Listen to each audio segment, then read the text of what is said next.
commercial fisherman in small boat, you kind of have to do a lot of stuff. Come on, David. Yeah, right. Okay, that's this one.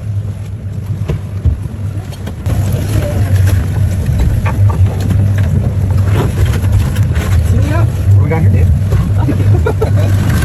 So, not allowed to take small. So right here, this female, she's probably carrying 1 to 2 million eggs. We could keep these, but we don't. We pride ourselves in being humane, and the right thing to do is pop those.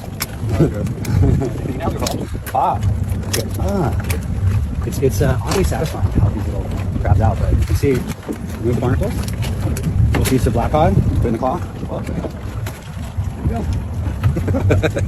Pretty much to share our ocean experiences, kind of having high hopes, but not really realizing, how many people would enjoy it. And yeah, it's become something that's unreal, really. We're very lucky to have the support we do on there. And I really love TikTok because it gives you a great platform to really share the ocean with everybody, show all these cool sea creatures and everything we encounter out there, we get to share with our following. So it's really fun. And, speaking of sharing, do you also feel like your platform can also serve as, like we talked about earlier, like kind of teaching people who are not from California, who are not from the Central Coast, like what it's like to respect the ocean and what the food that we eat and all that stuff? Definitely. No, it's a great opportunity to, show people how much we respect and love the ocean. And, stuff that we see on a daily basis, a lot of people don't get the chance to see. So it's just a great platform to share that. And then hopefully, they'll feel similar. They get to see how much we love and respect it. And then, hopefully that trickles down and they, see something similar. What we represent is kind of the future of commercial fishing. I really feel like, being sustainable, going far and beyond and being humane, I really feel like it's the future. It's the future of fishing. Everything we do from, how we feel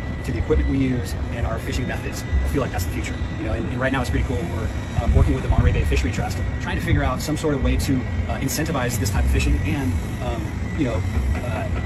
encourage it. And really, this is the future of fishing, especially in Monterey Bay. It's a sanctuary, and I really feel like this is the future.